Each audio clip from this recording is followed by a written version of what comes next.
Kenaikan ini kan jeritan hati rakyat ya, nih ya sebenarnya didengar oleh wakil kita juga nih di Ombudsman. Orangnya juga sudah ada di sini ya. Ya katanya sih saya dengar-dengar sih katanya ini karena harga beras naik karena monopoli penggilingan katanya. Bener nggak sih itu maksudnya gimana sih? Coba makanya Maria tanya ke orang Ombudsman ini Kita deh. langsung panggil ya, kita langsung sambut bersama.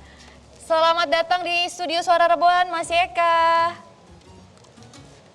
Tiba-tiba Mas Eka pakai sling dari atas. Oh di belakang, ternyata dari rumah. Oh dari rumah. Kita nongkrong di sini berminggu-minggu kita nggak tahu kalau itu di rumahnya Mas Eka ya. Bukan rumah kita ya ternyata ya? Bukan. Halo Mas Eka. Abdur, sehat? Sehat alhamdulillah Mas. Halo Maria, sehat. apa kabar? Sehat, silakan duduk. Seru ya ngomongin beras ya? Iya nih, sampai ikutan keroncongan, padahal tadi udah makan ya kayaknya ya.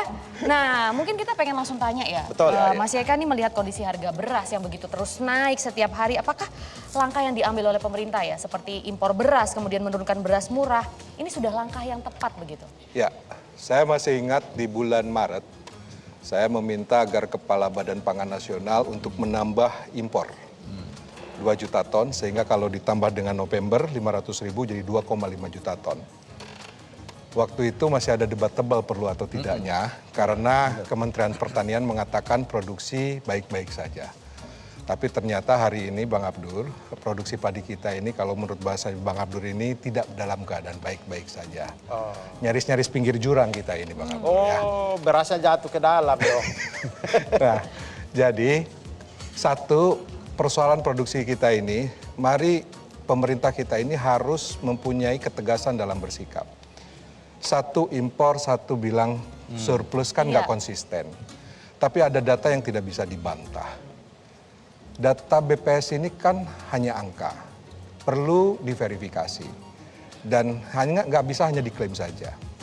Ada data yang bisa diverifikasi, misalnya impor. Impor itu udah jelas masuk bea cukai, bayar pajak. Nah kalau kita lihat data 10 tahun terakhir seperti Bang Saiful bilang, kita ini surplus terus. Itu surplusnya dikemanakan?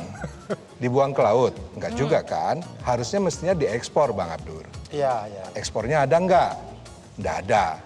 Artinya sebetulnya kalau kita lihat produksi beras kita ini bermasalah. Namun demikian Kementerian Pertanian telah berupaya untuk menjaga agar produksi kita tidak terlalu drop gitu ya dengan berbagai macam programnya. Namun demikian tidak cukup untuk memenuhi kebutuhan kita yang demandnya terus meningkat. Gitu, itu satu. Yang kedua, saya pernah melakukan survei di sebuah desa kecil di Kabupaten Bogor. Namanya itu Desa Bantarjati, Kecamatan Kelapa Nunggal, Kabupaten Bogor, tidak jauh dari sini. Semua petani di sana tidak ada yang menjual gabah. Karena menurut hitungan mereka, dengan menyimpan gabah, dia seperti membeli beras yang jauh lebih murah ketimbang dia nanti jual terus beli beras dengan harga yang mahal tadi 14.000, 15.000 misalnya per kilonya. Siapakah mereka ini? Mereka ini rata-rata petani-petani dengan luas penguasaan lahan yang sangat kecil. 1.000 meter persegi, 2.000 meter persegi. Nah kelompok mereka saat ini saya memiliki keyakinan kuat menahan gabahnya di tengah-tengah harga gabah yang mahal ini. Karena udah pasti harga gabah mahal, harga beras pasti mahal. Kalau dia jual memang kelihatannya seperti mahal, seperti menguntungkan. Tetapi nanti dia ada jebakan harus membeli beras dengan harga mahal. Lebih baik dia simpan. Yang ketiga Mbak Maria, di Indonesia ini sekitar ada 168.000 penggilingan padi. Berdasarkan keterangan dari Perpadi, kapasitas produksi terpasang mereka itu sekarang kalau dijumlahkan itu sebesar 100 juta ton per tahun.